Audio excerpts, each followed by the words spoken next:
అందరికీ నమస్కారం. నేను హరీష్ రంగోజీ.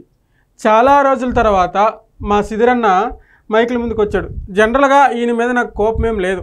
అంటే గతం వైఎస్ఆర్సీపీ పార్టీ అధికారంలో ఉన్నప్పుడు మనోడు సాధారణంగా ఆ పార్టీకి ఉన్నటువంటి టర్మ్స్ అండ్ కండిషన్స్ బట్టి, ఆ పార్టీలో ఉన్నటువంటి విధి విధానాలు బట్టి మనోడు ఎక్కువనే మాట్లాడాడు. అయినప్పటికీ కూడా మనోడి మీద నాకు పెద్దగా కోపం లేదు. ఎందుకంటే ఒకనొకప్పుడు మనోడికి మంచి పేరుంది. డాక్టర్గా నేను పలాస ఐటీఐ కాలేజీలో చదువుకునే ఆ సమయంలో మనోడు సిద్ర అప్పలరాజు అంటేనే ఒక మంచి డాక్టరు, డబ్బులు అంతగా డిమాండ్ చేసేవాడు కాదు. మాలాంటి ఫ్యామిలీ నుంచి వచ్చాడు అనుకోండి. కాసేపు నిజం అదే. మాలాంటి ఫ్యామిలీ నుంచి వచ్చినటువంటి ఒక పేద కుటుంబం నుంచి వచ్చి డాక్టర్ అయ్యి ఈ స్థాయికి వచ్చినటువంటి వ్యక్తి. కానీ వైఎస్ఆర్సీపీ పార్టీలోకి వెళ్ళిన తర్వాత పూర్తిగా పొల్యూట్ అయిపోయాడు మనిషి. ఎస్, పూర్తిగా పొల్యూట్ చేసేసారా, లేకుంటే ఈయన అయిపోయాడా, లేకుంటే డబ్బు చూసి మారిపోయాడా అనే అంశం అనేది తెలియదు. కానీ పూర్తిగా మనిషి పొల్యూట్ అయిపోయాడు. సరే, మరి ఏం మాట్లాడుతున్నాడో ఒకసారి చూద్దాం. నీ మీద అయితే నాకు ఎటువంటి కోపం లేదన్నా, ఎందుకంటే నువ్వు మావాడివి. ఎందుకంటే చిన్నప్పటి నుంచి నేను మిమ్మల్ని చూశాను కాబట్టి మీ వ్యక్తిత్వం ఎట్లాంటిదో, మీ మనస్తత్వం ఎట్లాంటిదో నాకు తెలుసు. కాబట్టి అంటే మీరు నాకు చూడకపోవచ్చు, కానీ నేను మిమ్మల్ని దూరం నుంచి అబ్జర్వ్ చేశాను. ఎందుకంటే పొలిటికల్గా నాకు కొంచెం ఇంట్రెస్ట్ ఉంటుంది కాబట్టి. వైఎస్ఆర్సీపీ పార్టీలోకి వెళ్ళిన తర్వాత నీ నడవడిక, మాట అన్నీ మారిపోయినాయి. ఒకసారి చూద్దాం ఏం మాట్లాడుతున్నాడు. ఉంది. పాపం జనసేన కార్యకర్తలు ఇద్దరు ముగ్గురు చనిపోయారు. వాళ్ళు ఏదో సభ్యత్వం తీసుకుంటే చనిపోతే మీకు ఇన్సూరెన్స్ వస్తుంది అని చెప్పి వాళ్ళకి. నువ్వలరేవులో జనసేన కార్యకర్తలు ఇద్దరు ఎందుకు చనిపోయారు? అప్పలరాజు ఒకసారి చెప్పండి, ఎందుకు చనిపోయారు? నేను చెప్పనా? వైఎస్ఆర్సీపీ పార్టీ పెట్టినటువంటి ఇబ్బందుల వల్ల, వైఎస్ఆర్సీపీ పార్టీ పెట్టినటువంటి టార్చర్ వల్ల, వైఎస్ఆర్సీపీ పార్టీ చేసినటువంటి అరాచకం వల్ల ఆ ఇద్దరు ప్రాణాలు పోయినాయి. అది చెప్పవే ముందు. ఇది చెప్పి చేశారట. తెలుగుదేశం కార్యకర్తలు చనిపోయారు. వాళ్ళకు కూడా అలాగే మీకు ఇన్సూరెన్స్ వస్తుంది, మీరు సభ్యత్వం చేసుకుంటే అని చెప్పి చనిపోయారు అంటున్నావు. ఎందుకు చనిపోయారు స్వామి? ప్రమాదవశాత్తు చనిపోయారా, లేకుంటే మన పార్టీ చేసినందువల్ల చనిపోయారా, లేకుంటే మనం జైల్లో పెట్టినందువల్ల చనిపోయారా, లేకుంటే మనం వాళ్ళ ఫ్యామిలీకి పెట్టిన ఇబ్బందుల వల్ల చనిపోయారా?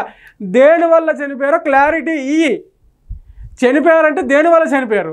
ఎందుకు ఈ ప్రశ్న అడుగుతున్నానంటే, గతంలో ఎవరైతే సోషల్ మీడియాలో యాక్టివ్గా ఉంటాడో, ఎవడైతే వైఎస్ఆర్సీపీ పార్టీ మీద ఎగ్నెస్ట్గా మాట్లాడతాడో, ఎవడైతే మీరు చేసే పనులు తప్పు చూపించి మీ వైపు ఎవడైతే వేలు చూపిస్తాడో వాళ్ళు ఎవరిని కూడా మీరు బట్టకట్టనివ్వలేదు. గత 5 సంవత్సరాలు మీరు చాలా ఇబ్బందులు పెట్టారు. దానివల్ల నేను ఈ ప్రశ్న అడగాల్సి వస్తుంది. ఎందుకు చనిపోయారు అనేది క్లారిటీ ఇవ్వాలా. వాళ్ళందరితో కూడా ఇలాగే సభ్యత్వం నమోదు చేస్తారు, బలవంతం చేసి మీ సూపర్ 6 రావు, మీరు సభ్యత్వం నమోదు చేసుకోకపోతే అంటే పేదలు ఏం పోయింది, 100 రూపాయలు కదని చెప్పి 150 రూపాయలు కట్టారు ఒక్కొక్క సభ్యులు. చాలా గొప్పగా కూడా చంద్రబాబు నాయుడు గారు అనౌన్స్ చేశారు, 1 కోటి సభ్యత్వాలు నమోదు చేసినటువంటి ఘనత మా తెలుగుదేశం పార్టీది అన్నారు. 100 రూపాయల సభ్యత్వం అనుకుంటే, 1 కోటి సభ్యత్వాలు అనుకుంటే 100 కోట్ల రూపాయలు ఈరోజు ప్రజల నుంచి మీరు బెత్తాయించారు. నుంచి చందాల రూపంలో 100 కోట్ల రూపాయలు మీరు బెత్తాయించారు. యాక్సిడెంట్ అని చనిపోయినోడు కూడా ఎవరికి మీరు ఇన్సూరెన్స్ ఇవ్వడం లేదు. న్యాచురల్ గా చనిపోయినోడు కూడా మీరు ఎవరికి ఇన్సూరెన్స్ ఇవ్వడం లేదు. మీ గ్రామాల్లోని మీ కార్యకర్తలేమో ఒక్కొక్కటి భయపెట్టి బలవంతం చేసి 150 రూపాయలు కట్టించారు. ఎక్కడ ఇవ్వలేదు? ఎందుకు ఇవ్వలేదు? నువ్వు వెళ్ళి చూసావా? పవన్ కళ్యాణ్ జనసేనలో సభ్యత్వం తీసుకున్నటువంటి ప్రతి వ్యక్తి లబ్ధి పొందాడు. టీడీపీలో మెంబర్షిప్ తీసుకున్నటువంటి ప్రతి వ్యక్తి లబ్ధి పొందాడు. సూపర్ సిక్స్ ఇవ్వమని ఎక్కడా బెదిరింపులు జరగలేదు. ఎక్కడ బెదిరింపులు జరిగాయి చెప్పనా? గత 5 సంవత్సరాల్లో మన వాలంటీర్లు చేసినటువంటి, అంటే అందరు వాలంటీర్లు నేను అనట్లా, కొంతమంది వాలంటీర్లు చేసినటువంటి అరాచకాల దగ్గర బెదిరింపులు జరిగాయి. కొంతమంది వాలంటీర్లు చేసినటువంటి వావరక్షణ దగ్గర బెదిరింపులు జరిగాయి. కొంతమంది వాలంటీర్లు ఇది టీడీపీ ఫ్యామిలీ, వీళ్ళకి పథకాలు వద్దు, ఆపేయండి, వీళ్ళు టీడీపీ ఫ్యామిలీ, వీళ్ళకి మా ఫ్యామిలీకే ఒక్క పథకం రాలేదు తెలుసా వైఎస్ఆర్సీపీ పార్టీ హయాంలో. ఎందుకంటే మేము టీడీపీ మనుషులమని. ఏం మాట్లాడతావు అప్పలరాజు ఇంకా నువ్వు? వాళ్ళు బెదిరించారు వైఎస్ఆర్సీపీ పార్టీ హయాంలో కార్యకర్తలుగా. అంటే నీకు ఎట్లా చెప్పాలి, ప్రజాసేవకై నియమించుకున్నటువంటి వాలంటీర్ అనబడే కార్యకర్తలు కొంతమంది బెదిరించడం జరిగింది. ఇప్పుడు ఎవరు బెదిరించే పరిస్థితి లేదు. ఎవరైనా బెదిరిస్తే తాట తీసేస్తారు. ఇప్పుడు ఉన్నటువంటి కూటమి ప్రభుత్వంలో తెలుసా, తాట తీసేస్తారు. బాబు గారు అంత నిబద్ధతగా, అంత డిసిప్లైన్గా పనిచేయాలి. చాలా చాలా ఎందుకు నేను ఇక్కడ ఉన్నాను కాబట్టి నాకు తెలుసు ఇక్కడ పరిస్థితులు ఎట్లున్నాయి అనేది. తప్పు జరిగిందా ఫినిష్. అంత కఠినంగా ఉంది ఇక్కడ ఈ చర్యలు. చాలా దగ్గర పెట్టుకుని ప్రజాసేవ చేయాలి, ప్రజల కోసమే సేవ చేయాలి. అలాంటి పరిస్థితి టీడీపీ హయాంలో. నువ్వు ఇంకా బెదిరింపులు జరుగుతున్నాయి, అవి జరుగుతున్నాయి, వాళ్ళకి డబ్బులు ఇవ్వలేదు, వీళ్ళకి డబ్బులు ఇవ్వ. ఎక్కడున్నాం అప్పలరాజు? నాకు అర్థం అవ్వట్లేదు. మనము గత 5 సంవత్సరాలు ఎట్లనూ ఇష్టానుసారం మాట్లాడావు. ఫోన్ లేరా, ఎంత మాట్లాడినా కూడాను మన కడుపు చింపితే మన కాళ్ళ మీద పడుతుంది. మనోడే కదా, చిన్నప్పటి నుంచి నేను చూసిన వ్యక్తే కదా, పోనీ ఎప్పటికైనా మారుతాడంటే నువ్వు ఇంకా మారకపోతే నిన్ను కూడా తీసుకెళ్ళి శ్రీకృష్ణ జన్మస్థానంలో కూర్చోబెట్టగా తప్పే పరిస్థితులు లేవు. జర మాట్లాడేటప్పుడు చాలా జాగ్రత్తగా మాట్లాడు. ఇంకా వైఎస్ఆర్సీపీ పార్టీ అధికారంలోకి వచ్చే ప్రసక్తి లేదు. మళ్ళీ నువ్వు వైఎస్ఆర్సీపీ పార్టీ అధికారంలోకి వచ్చే అవకాశాలని నమ్ముకొని నువ్వు ఇష్టానుసారం మాట్లాడావా, నిన్ను ఈసారి దేవుడు కూడా కాపాడలేడు. ఇది నా సలహా, ఉచిత సలహా. తీసుకుంటే నీ ఇష్టం, తీసుకోకపోతే నీ కర్మ. నేను ఎందుకు చెప్తున్నానంటే అప్పలరాజు వైఎస్ఆర్సీపీ పార్టీ రాదు అంటే, ఇప్పుడు జనరల్గా నేను ఇంత అనాలిసిస్ చెప్తున్నానంటే నా సర్వేలు నాకు వస్తాయి కదా, నేను చేసుకున్న సర్వేలు నేను చేసుకుంటా కదా. రాష్ట్రంలో చాలా చాలా చాలా చాలా చాలా దారుణంగా ఉంది వైఎస్ఆర్సీపీ పార్టీ. ఎక్కడ సరైన నాయకులు లేరు. ఒక్కొక్క రోజు ఒక్కొక్క స్కాములు బయటకు వస్తున్నాయి. ప్రజలు చాలా విసికి వేసారిపోయి ఉన్నారు. మళ్ళీ పార్టీ పుంజుకోవాలంటే దాదాపు 20 సంవత్సరాలు పడుతుంది. దాదాపుగా నా అనాలిసిస్ ప్రకారం. నా అనాలిసిస్ తప్పు అనుకుంటే అది నేనేం చేయలేను. నేను నీ మంచి కూడా చెప్తున్నా. చాలా ఘోరంగా ఉంది రాష్ట్రంలో. ఎందుకు ఘోరంగా ఉందంటే నువ్వు తప్పు చేసావని కాదు, మీ పార్టీలో ఉన్నటువంటి కొంతమంది ఎమ్మెల్యేలు, కొంతమంది మినిస్టర్లు డబ్బులు దాచుకొని ఇష్టానుసారం జలసాల చేసి ప్రజా సొమ్ముని ఇష్టానుసారం వాడేసి ప్రజల్ని ఇబ్బంది పెట్టి నానా హింసలు పెట్టారు. కాబట్టి పార్టీ ఈరోజు ఈ స్థాయికి వెళ్ళిపోయింది. మళ్ళీ పుంజుకోవాలంటే దాదాపు 20 సంవత్సరాలు పడుతుందని నా అనాలిసిస్ ప్రకారం నాకు వచ్చిన సర్వేలు. ఎందుకు చెప్తున్నాను అర్థం చేసుకో. నేనేదో మళ్ళీ టీడీపీ ప్రభుత్వంలోకి రమ్మని చెప్తున్నాడా లేకుంటే బీజేపీ, నేను అది చెప్పట్లా. కొంచెం జాగ్రత్తగా మాట్లాడేటప్పుడు పాయింట్ ఉంటే మాట్లాడు, అన్యాయం జరిగితే మాట్లాడు, దానికి నేను కూడా సపోర్ట్ చేస్తా. ఇప్పుడున్నటువంటి కూటమి ప్రభుత్వంలో ప్రజలకు ఏదైనా ఇబ్బందులు జరిగితే, ప్రజలకు ఏమైనా అందాల్సినవి అందకపోతే మాట్లాడు, నేను కూడా సపోర్ట్ చేస్తాను నీకు. కానీ ఇలాంటి వద్దు, మనడు కాబట్టి చెప్తున్నా. ఎందుకంటే పరిస్థితులు చాలా ఘోరంగా ఉన్నాయి. సిదిరి అప్పలరాజు గారు మాట వినండి. ప్రజల నుంచి డబ్బులు వసూలు చేయడం అనేది. ఇంకొకటి, భయపెడుతున్నావా అంటే అవసరం లేదు. నాకు నిన్ను భయపెట్టాల్సిన అవసరం లేదు, నిన్ను బెదిరించాల్సిన అవసరం లేదు. మా వాడి అనుకున్నాను కాబట్టి చెప్తున్నాను. మా పలాస నియోజకవర్గం చెందినవాడు కాబట్టి చెప్తున్నాను.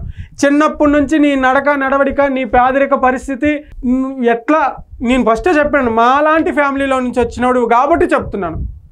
పొల్యూట్ అయిపోయిన మనిషి, బాగా నాశనం అయిపోయిన, చెడిపోయినా. ఫస్ట్ ఆఫ్ ఆల్ మెల్లమెల్లగా బయటకు వచ్చి ఎందుకు చెప్తున్నాను విను. భయపెట్టాల్సిన అవసరం అయితే నాకు లేదు. ఒక వ్యవస్థీకృత నేరం కదా, ఖచ్చితంగా దీనిపైన ఎంక్వైరీ చేయాల్సినటువంటి పరిస్థితి వస్తుంది రాబోయే రోజు. ఇంకా మీరు ప్రజల నుంచి మీరు డబ్బులు వసూలు చేస్తున్నారు, బలవంతం చేసి చందాల రూపంలో. ఎంక్వైరీ చేయాల్సి వస్తుంది రాబోయే రోజుల్లో. లేదు కాదు, అది వస్తుందో రాదో, చేస్తారో చేయరో దేవుడికి ఎరిక. ఇప్పుడు చేస్తున్నారు కదా ఎంక్వైరీలు, ఇప్పుడు చేస్తున్నారు కదా చెకింగ్లు. ఒక్కొక్క చెకింగ్కి ఒక్కొక్క స్కామ్ బద్దలు కొడుతుంది.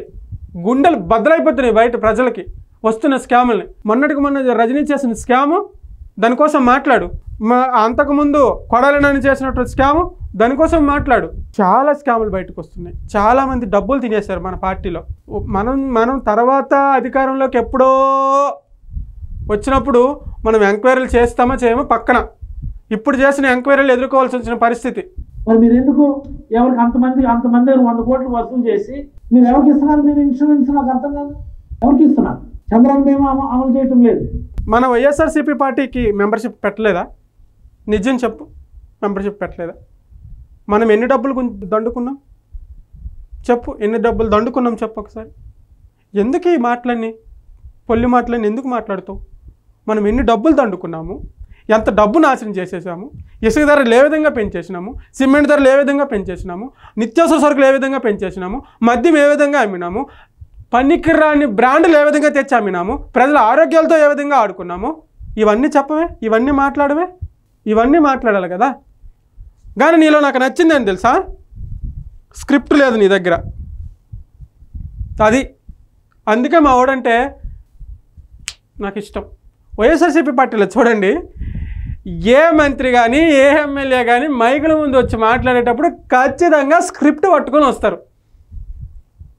ఎక్కడెక్కడ కనిపిస్తుందా స్క్రిప్టు? నాకైతే ఇక్కడ కాదు, మనోడిది ఏ ప్రెస్ మీట్ చూసినా స్క్రిప్ట్ ఉండదు. అనర్గళంగా మాట్లాడగలుగుతాడు, ఎందుకంటే బాగా చదువుకున్నాడు కాబట్టి, దట్టు డాక్టర్ చదువుకున్నాడు కాబట్టి ఆ విషయం పైన అవగాహన ఉంటుంది. కానీ ఇలాంటి వద్దు, దయచేసి చెప్తున్నా విను, ఇలాంటి వద్దు. మనం జన్నులుగా నీ గుండెల మీద చేసుకొని చెప్పు. వైఎస్ఆర్సీపీ పార్టీలో అంటే వైఎస్ఆర్సీపీ పార్టీ అధికారంలో ఉన్నప్పుడు ఎన్ని ఫ్యామిలీలు బాగుపడ్డాయి, ఎన్ని ఫ్యామిలీలు బాగుపడ్డాయి నీ గుండెల మీద చేసుకొని చెప్పు. చెప్పనా? మీ వైఎస్ఆర్సీపీ ఫ్యామిలీలో బాగుపడ్డాయి. మీ వైఎస్ఆర్సీపీ ఫ్యామిలీకి ఓటేసిన వాళ్ళే బాగుపడ్డారు. మీ వైఎస్ఆర్సీపీ ఫ్యామిలీలో కార్యకర్తలు అనబడే కొంతమంది వాలంటీర్ల ఫ్యామిలీలు బాగుపడ్డాయి. వాలంటీర్లకు అనుగుణంగా వాళ్ళు అడిగినప్పుడల్లా అన్నీ చేసే ఆ ఫ్యామిలీలు బాగుపడ్డాయి. ఎవరైనా చనిపోతే దయాదాక్షిణ్యాలను సీఎంఆర్ఎఫ్ ఎంతో కొంత ఇస్తామంటారు. నాకు అర్థమవుతుంది. హక్కుగా రావాల్సిన వాటిని అడుక్కునే స్థితికి తీసుకొచ్చారు మీరు ప్రజల్ని. హక్కుగా తీసుకునే స్థితి నుంచి అడుక్కునే స్థితికి తీసుకొచ్చినటువంటి ఘనమైన మంచి ప్రభుత్వం ఈ కూటమి ప్రభుత్వం అని నేను చెప్పనా? హక్కుగా సంపాదించుకోవాల్సిన స్థితిని అడుక్కునే స్థితికి తీసుకొచ్చినారని చెప్పేసి. మన హయాంలో ఉన్నప్పుడు ఇసుక ధరలు అమాంతంగా పెంచేస్తే రోజువారీ కూలీ పరిస్థితి అడుక్కునే దానికంటే ఘోరంగా అయిపోయింది. ఆ విషయం మాట్లాడవే, ఆ విషయం మాట్లాడాలి కదా. రోజువారీ కూలి అండి, ఆ రోజు కూలికి వెళ్తేనే కడుపు జరిగే పరిస్థితిలో ఉన్నటువంటి ఫ్యామిలీలో అడుక్కునే పరిస్థితి తీసుకొచ్చింది మనం కాదా? ఇసుక ధరలు పెంచి, సిమెంట్ ధరలు పెంచి. ఆ విషయం మాట్లాడు మరి. అభిప్రాయపడుతూ ఈ రెండు విషయాల్లో కూడా ప్రభుత్వం, ముఖ్యంగా ఈ చంద్రన్న బీమా విషయంలో కూడా మీరు పునరుద్ధరిస్తామన్నారు కాబట్టి మేము అడుగుతా ఉన్నాం. తక్షణం అది పునరుద్ధరించి ప్రజలకు మంచి జరిగేట్టుగా చేయాలని నేనైతే కోరుతున్నాను. ప్రజలందరూ కూడా దీన్ని గమనించి మీరు కూడా ఈ పాయింట్కి నేను కామెంట్ చేయను. పునరుద్ధరిస్తామన్నారు కాబట్టి నేను అడుగుతున్నా, ఖచ్చితంగా పునరుద్ధరణ చేయండి. సబాస్, ఇట్లాంటివి అడగాలి, పునరుద్ధరణ చేయండి. మీరు ప్రభుత్వం అడగాల. చంద్రన్న బీమా మీరు పునరుద్ధరిస్తామని బాబు గారు చెప్పారు, స్టేట్మెంట్ ఇచ్చారు. అది మీరు చేయాలి, ఖచ్చితంగా చేసి తీరాల్సిందే. అది మీరు అడగాల్సిందే, వాళ్ళు చేయాల్సిందే. దీంట్లో ఎటువంటి కామెంట్ చేయడానికి లేదు. ఇలాంటి పాయింట్ మాట్లాడు. ఎక్కడైనా ఎవరైనా యాక్సిడెంట్ తో చనిపోతేనో, నేచురల్ గా చనిపోయిన లెస్ దాన్ 50 years నేచురల్ గా చనిపోయినా సరే, బాబు మీరు మాకు చంద్రన్న బీమా ఇస్తారన్నారు కదా, ఇస్తేనే మీకు ఓట్లు వేసాం కదా అని డిమాండ్ చేయాలని అడగాలని కూడా నేను ప్రజలు కోరుతున్నాను. అడుగుతారు సిద్ధరాపరాజు, ఇలా మాట్లాడు. మీరు ప్రజలు అడగాలి, చంద్రన్న బీమా ఇస్తామన్నారు కాబట్టి ఇవ్వండి అని చెప్పేసి అడగాలి. కానీ ఈ ప్రభుత్వంలో ఎంత జరిగింది, మా ప్రభుత్వం శుద్ధపోస, మీ ప్రభుత్వంలో న్యాయం జరిగింది, మా ప్రభుత్వం శుద్ధపోస, మీరు ప్రభుత్వం ప్రజలకి అన్యాయం చేస్తుంది, మా ప్రభుత్వం శుద్ధపోస అని మాట్లాడకూడదు. సింపుల్గా మీ అందరికీ విమర్శకు తెలియంది ఏంటంటే, ఈయన మా అన్నయ్య ఫ్రెండ్, అందుకే ఈయనంటే ఈయనకి నేను చెప్తున్నా. ఈ వీడియో ఖచ్చితంగా చూస్తారు సిద్ధరాపరాజు గారు. కానీ నేను ఎందుకు చెప్తున్నానో అది మీరు అర్థం చేసుకోవాలా. వద్దు, దయచేసి వద్దు. ఎందుకంటే పార్టీ చాలా ఇబ్బంది పెట్టింది ప్రజలకి. పార్టీ వల్ల చాలామంది నలిగిపోయారు. అంటే మీ చుట్టూ ఒక క్వార్టరీ ఉంటుంది, నాకు తెలుసు. ఆ క్వార్టరీ ఏం చెప్తుందంటే, మీకే కదా జగనన్న మాదిరిగానే మీకు కూడా చుట్టూ ఒక క్వార్టరీ ఉంటారు, ఒక పనికి మాల బ్యాచ్, ఒక 10-15 మంది. వాళ్ళు ఏం చెప్తారు, ఏం జరిగినా కూడా బాగుందన్న, ఏం జరిగినా కూడా బాగుందన్న, ప్రజలు చాలా హ్యాపీగా ఉన్నారన్న, ప్రజలు చాలా నిశ్చింతగా ఉన్నారన్న అని చెప్తూ ఉంటారు. నమ్మే వద్దు.